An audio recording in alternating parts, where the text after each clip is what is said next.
नमस्कार दोस्तों, NSP scholarship 2026 के लिए जो है यहाँ पे जारी कर दिया गया है। अब आप एक चीज सोच रहे होंगे सर एनएसपी है क्या, फिर सोच रहे होंगे एनएसपी में स्कॉलरशिप मिलता है, ठीक है, तो कितना मिलता है, किस क्लास के बच्चों को मिलता है, क्या क्या डॉक्यूमेंट लगता है, सारी जानकारी आपको हम इस वीडियो में देने वाले हैं। आपको बता दें इसमें जो है स्कॉलरशिप में 2-4 हजार रुपया नहीं मिलता है, बल्कि लाखों रुपया तक मिलता है। तो अगर आप इस वीडियो को देखते हैं तो आप उसका हकदार बन सकते हैं, और ये हर एक बच्चों को मिलता है। ध्यान दें, हर एक बच्चों को मिलता है ये, ठीक ना। और कि कहाँ से कहाँ मिलता है, तो अगर आप पहला में पढ़ रहे तो भी मिलेगा, अगर आप पीएचडी कर लिए तो भी मिलेगा। इसलिए आप इस वीडियो को शुरू से अंतिम तक जरूर देखिएगा। सबसे पहले हम लोग ये जानते हैं कि ये होता क्या है, एनएसपी होता क्या। अगर जिनको नहीं पता है उनको हम बता दें। यहाँ पे देखो, यहाँ पे ध्यान से पढ़िएगा आप लोग खुद से भी। देखो यहाँ पे बोला गया एनएसपी क्या है, बोल रहा है कि एक सरकारी पोर्टल, यह केंद्र सरकार द्वारा बनाया गया है एक वन स्टॉप पोर्टल, है ना। यह केंद्र सरकार मतलब ये कोई राज्य नहीं, ये कोई राज्य के अंतर्गत तो नहीं आता, ना कि सिर्फ बिहार में या यूपी में या मध्य प्रदेश में या झारखंड में, सिर्फ इतना ही नहीं बल्कि ऑल इंडिया ये चलता है, ठीक ना एनएसपी। इसका उद्देश्य देखो क्या है कि देश के करीब गरीब और होनहार छात्रों को सीधे उनके बैंक खाते में छात्रवृत्ति पहुंचाना। जो देश में जो गरीब बच्चा है और पढ़ने लिखने में ठीक ठाक है ना, तो वैसे लोगों को जो है यहाँ पे दिया जाता है ना। अब देखो आप बोलोगे सर हम तो कमजोर हैं, उतना भी कमजोर नहीं हो। इसका अगर देखे हो आप कि क्या इसका एलिजिबिलिटी है, पात्रता क्या है, तो आप उसमें आ ही जाओगे। एकदम वीडियो को पूरा देख के जाना। तीसरा, पारदर्शिता। इसके जरिए आप घर बैठे आवेदन कर सकते हैं और अपनी स्कॉलरशिप का स्टेटस ट्रैक कर सकते हैं। आप जो है अपने फोन से ऑनलाइन आवेदन कर पाओगे। इस वीडियो में हम बताएंगे भी कि कहां से आवेदन करना और कैसे करना, सारा जानकारी हम इसको वीडियो में आपको देने वाले। चलो अब इसके बाद है कि कौन कर सकता है आवेदन। सबसे बड़ी चीज तो यही है कि कौन लोग कर सकता है आवेदन, यानी एलिजिबिलिटी क्या है इसका। ध्यान से देखिएगा, छात्र कक्षा 1 से लेकर ग्रेजुएशन, पोस्ट ग्रेजुएशन, आईटीआई और पीएचडी तक के छात्र। अभी क्या बोले थे, आप कोई किसी भी क्लास में पढ़ रहे हो, एक पहला पढ़ रहे हो, दूसरा तीसरा चौथा पांचवा 10वां 12 या आईटीआई करो, पॉलिटेक्निक कर रहे हो, ग्रेजुएशन कर रहे हो या पोस्ट ग्रेजुएशन कर रहे हो यानी कि पीजी, है ना, आप जो या पीएचडी कर रहे हो, तो भी आप इसका जो है ऑनलाइन आवेदन कर सकते हो। जितना ज्यादा बड़ा जो है आप कोर्स करते हुए रहिएगा यानी पढ़ते रहिएगा, तो उतना ज्यादा आपको मिलेगा। एमबीबीएस कर रहे हैं, है ना, क्या बोलते हैं आईआईटी, मतलब आईआईटी कर रहे हैं तो भी आपको मिलेगा, सारे चीज को मिलता है। ध्यान दीजिएगा इसको। आगे है वर्ग यानी कैटेगरी। ये देखो, हाँ ये ध्यान रखिएगा, एससी एसटी ओबीसी यही तीन को मिलता है, जनरल को नहीं मिलता है। एक और है इसमें देखो आता है जैसे मुस्लिम, सिख, ईसाई, ये सब को जो है मिलता है, ठीक ना। आर्थिक रूप से कमजोर जनरल छात्र, है ना, जो आर्थिक रूप से पूरा कमजोर है, ऐसा तो दिया नहीं जाता है जनरल में, लेकिन जो पूरा एकदम कमजोर है उसको दिया जाता है आर्थिक रूप से कमजोर।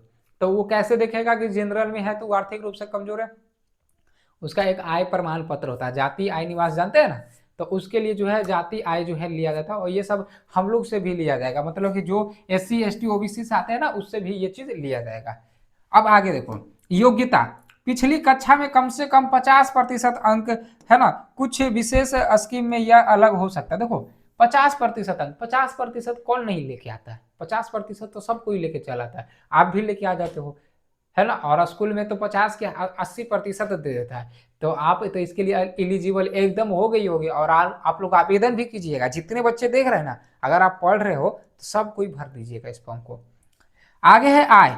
परिवार की सालाना आय 1 लाख से 2.5 लाख से बीच होनी चाहिए, है ना। 1 लाख से 2.5 लाख के बीच होना चाहिए तभी आपका फॉर्म भराएगा। अगर 2.5 लाख से ज्यादा है तो आप फॉर्म नहीं भर सकते। अब बताओ आप लोग अगर आय प्रमाण पत्र बनाते हो अपना, तो उसमें ज्यादा से ज्यादा कितना देते हो, 98,000, 1 लाख, 1,08,000, 1,20,000, इससे ज्यादा किसी का नहीं रहता है।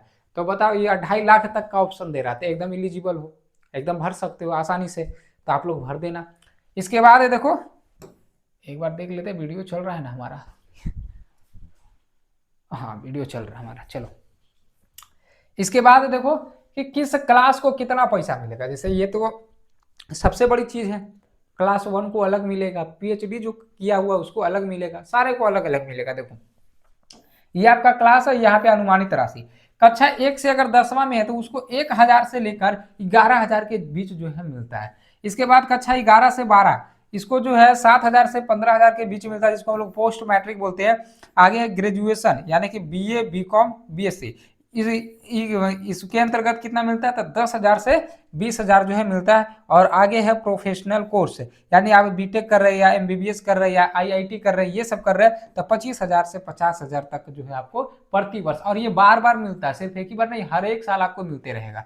तो उम्मीद है आपको जो है इसका जो है डाटा पता चल गया होगा कि किसको क्या मिलेगा। मतलब जितना बड़ा आप कोर्स करते रहिएगा आपको उतना ही ज्यादा पैसा जो है इसमें मिलने वाला है।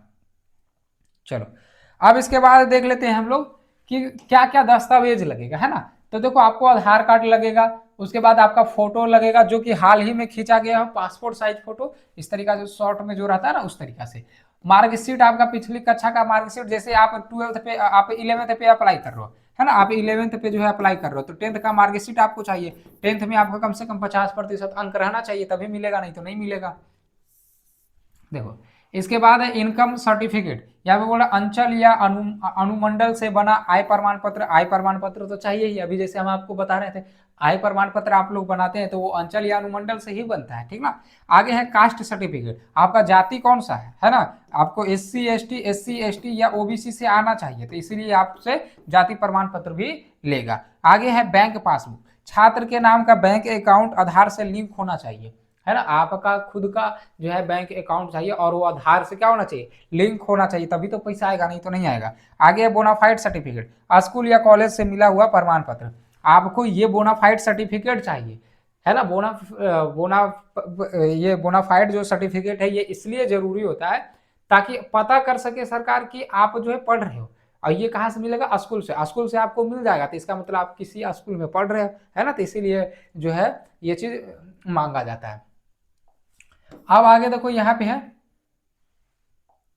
अब आगे यहाँ पे देखो पांचवा की आवेदन की प्रक्रिया, इसके प्रक्रिया क्या है, तो सबसे पहले आपको पंजीकरण यानी रजिस्ट्रेशन सबसे पहले करना होता है। एनएसपी की वेबसाइट पर जाकर नया रजिस्ट्रेशन करें और ओटीआर यानी कि वन टाइम रजिस्ट्रेशन नंबर प्राप्त करें। इसके बाद आपको लॉगिन करना है और ओटीआर नंबर और पासवर्ड के साथ आपको मेन पोर्टल जो होता है उस पर लॉगिन करना है। इसके बाद स्कीम चयन, अपनी योग्यता के अनुसार सही स्कॉलरशिप चुने, जैसे आप देखो 11th में हो तो 10th पर वाला आप चुनिएगा, है ना, और उसके बाद अगर आप ग्रेजुएशन में हो तो आप 12th पर वाला चुनिएगा, इस तरीके से चुना जाता है।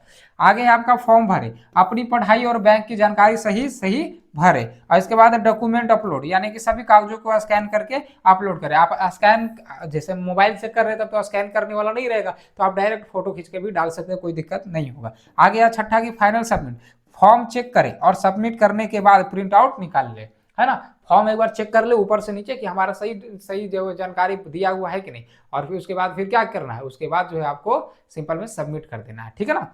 इसका देखो अगर आपको यहाँ पे नहीं आ रहा होगा समझ में कि कैसे आवेदन करें, तो हम आपको एक वीडियो बना के दे देंगे जिसमें हम खुद ऑनलाइन आवेदन करेंगे और आपको स्टेप बाय स्टेप वहाँ पे बता देंगे। तो इस चैनल को सब्सक्राइब जरूर कर लीजिएगा, तभी ना हम आपको जब वो वीडियो डालेंगे तो आपके पास नोटिफिकेशन पहुंचेगा, है ना। कहाँ से आवेदन करना अभी हम आपको बताएंगे, आप खुद से भी कर सकते हो।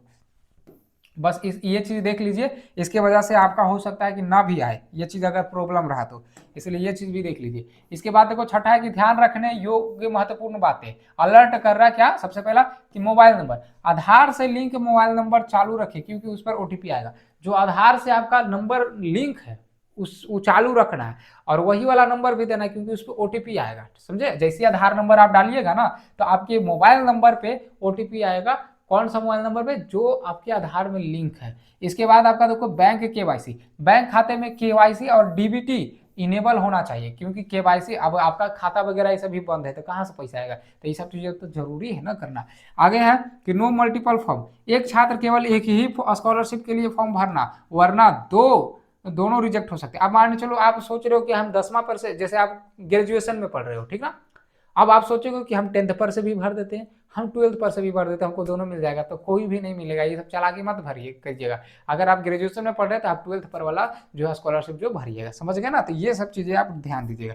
आगे हार्ड कॉपी, फॉर्म भरने के बाद उसकी एक कॉपी अपने स्कूल या कॉलेज में जरूर जमा करें। फॉर्म भर दिए आप उसको निकलवा दिए प्रिंट आउट निकलवा के एक जो अच्छा से हार्ड कॉपी आपको दे देना, कहाँ पे, स्कूल में जमा कर देना। ये है आपका प्रोसेस। अब चलिए बताते हैं आपको आवेदन कहाँ से करना है। तो इसके लिए देखो आ जाना है अपने फोन के गूगल में, ठीक ना, जहां से आपको डायरेक्ट लिंक हम दे देते हैं, आप आवेदन कर सकते हैं। तो आपको आ जाना है अपने फ़ोन के गूगल में। देखो इस तरीक़ा से, ये गूगल नहीं है, ये दूसरा कुछ है ना? लेकिन यहाँ पे ऐड नहीं चलता इसलिए इसका इस्तेमाल किया जाता है। लेकिन ये जो है एक गूगल की तरह ही है। और आप आइएगा अपने फ़ोन के गूगल में और सर्च कीजिएगा BSEB career, CAREER, BSEB career. इस तरीके से आपको सर्च कर लेना है। अब जैसे ही देखिए सर्च कीजिएगा ना, इस तरीक़ा से एक नया पेज खुलेगा, यहाँ पे देखो क्लिक कर देना है। अब जैसे ही आप क्लिक करोगे यहाँ पे, है ना, इसके बाद आपको क्या करना है, हल्का सा ऊपर बढ़ाना है, हल्का सा ऊपर बढ़ाना। अब देखो आपको जो है यहाँ पे ऊपर जो है इसको बढ़ाते जाना है और आ जाना है आपको सबसे नीचे में। सबसे नीचे में जहाँ पे रहेगा आपका सरकारी योजना, देखो सबसे नीचे में इसको स्क्रॉल करते हुए आपको आ जाना है।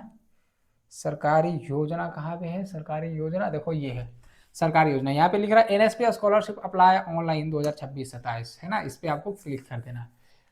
चलो अब जैसे ही देखो आप क्लिक करोगे इस तरीके से देखो आपके सामने खुल जाएगा। अब आपको क्या करना है, इसको ऊपर बढ़ाते जाना है ना। ऊपर बढ़ाते हुए सबसे आपको जो है नीचे यहाँ पे सभी से देखो, यहाँ पे सब स्टेप बाय स्टेप बताया हुआ कैसे आपको आवेदन जो है करना है, ठीक है ना। चलो इसके बाद देखो आ जाना है आपको नीचे में, यहाँ पे देखो नीचे में आ जाना। यहाँ से देखो, यहाँ पे देखो सब इंपॉर्टेंट लिंक दिया हुआ NSP स्टूडेंट पोर्टल, आप यहाँ से कर सकते हो, या फिर यहाँ से देखो न्यू रजिस्ट्रेशन लिंक दिया हुआ ना, आप यहाँ से न्यू रजिस्ट्रेशन आप कर सकते हो। तो यहाँ से आके आप लोग आवेदन जल्दी जल्दी से कर दो। इस वीडियो को सभी दोस्तों के पास शेयर कर दीजिए, चाहे पहला से लेके PhD कर रहा है ना, उनके पास शेयर कर दीजिए, ताकि वो सभी बच्चे जो है यहाँ पे ऑनलाइन आवेदन जो है कर ले। हम भी करेंगे, NSP का फॉर्म हम भी भरेंगे, हमें भी मिलेगा पैसा, ठीक है ना। चलो बाकी भेज दो सभी के पास। इस वीडियो को लाइक नहीं किया, लाइक करके चैनल को सब्सक्राइब जरूर कीजिए।